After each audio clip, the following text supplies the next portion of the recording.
One day, Percy arrived at the quarry to collect some stone for his trucks. Snow and frost lay everywhere.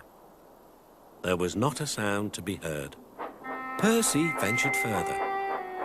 He found Mavis, the new diesel engine, resting in the shelter of some rocks. "Cheer up, Mavis," he whistled. Mavis was still remembering the trouble she'd had with trucks. "Manager says I don't listen to advice. He says I've no business jauntering down Toby's line. Toby's a fusspot." "Toby has forgotten more about trucks than you will ever know," replied Percy. "You must put the trucks where he wants them. Then you'll be a really useful engine. Now, if you'll excuse me, I have to take these stones to the harbour."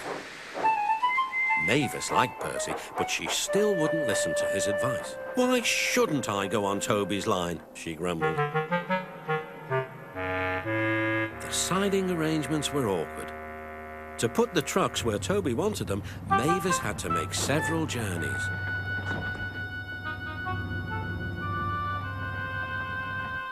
She started making a plan. "If we use the teeniest bit of Toby's line," she said to her driver, "we would save all this bother." Her driver, suspecting nothing, allowed them to go as far as the first level crossing.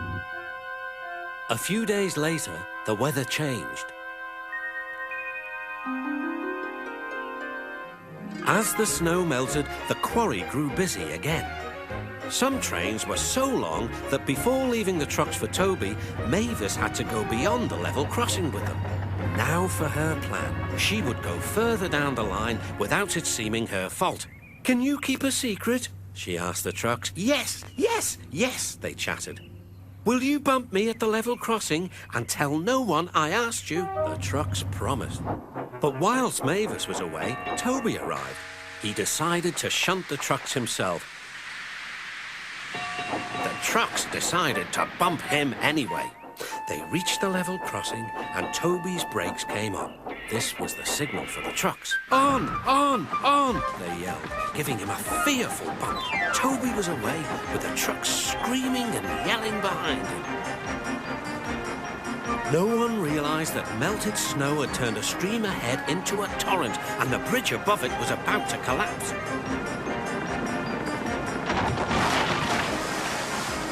The rails were now like a tightrope across the thundering water.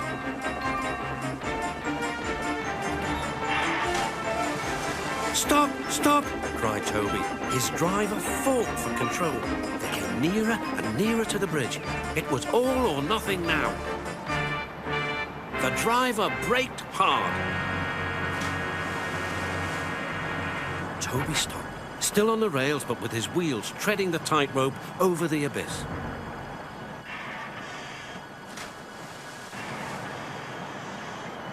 Mavis was horrified and quickly came to the rescue.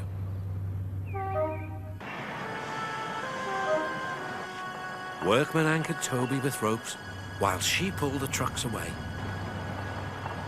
Then she helped Toby to safety.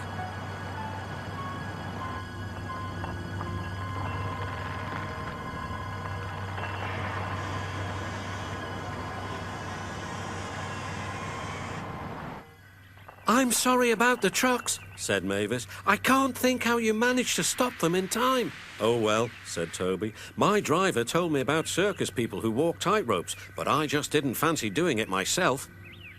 Later, the Fat Controller arrived. "A very smart piece of work," he said. "Mavis, you did well too, I hear." "It was my fault about those trucks, sir," she faltered. "But if I could..." "Could what?" smiled the Fat Controller. "Come down the line sometime, sir. Toby says he'll show me what to do." "Certainly," replied the Fat Controller, "if your manager agrees."